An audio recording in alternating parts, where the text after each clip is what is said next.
So I want to go over an exercise that we are working on with Mr. Disco. It's called Relax on a Mat. What we've been doing is giving Mr. Disco treats for coming over to the mat, letting him know that that's where the good stuff happens. So there, every time that he is over on the mat, good, and then engages with the mat, then we're going to give him a treat. And what we're looking for from the little guy is for him to go into increasingly relaxed body postures. So eventually resting in a DOWN with his chin down. So this is a 100% command-free exercise.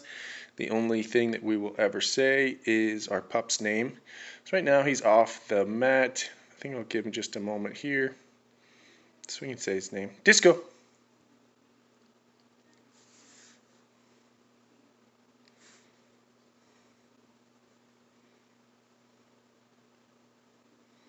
Okay, if we gotta toss a treat down on the mat, get him engaged and interested, that's fine and dandy.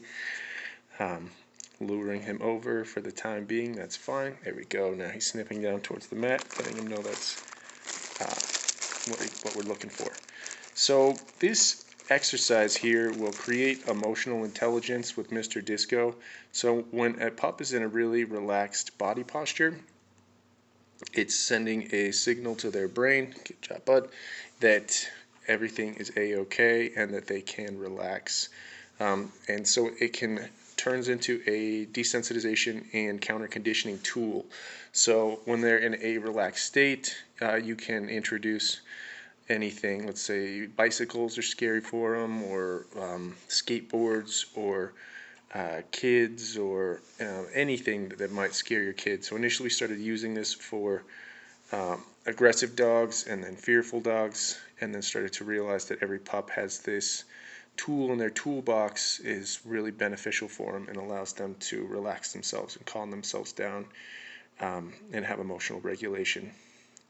So this is fine and dandy if, as far as we get today, is that he understands that the mat is where the good stuff happens.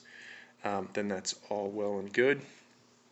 But what we're looking for is for him to go into first a SIT, and then start sniffing down towards the mat, then give him treats for that. Then he'll go into a DOWN, give him treats for that, and then he'll start sniffing down towards the mat.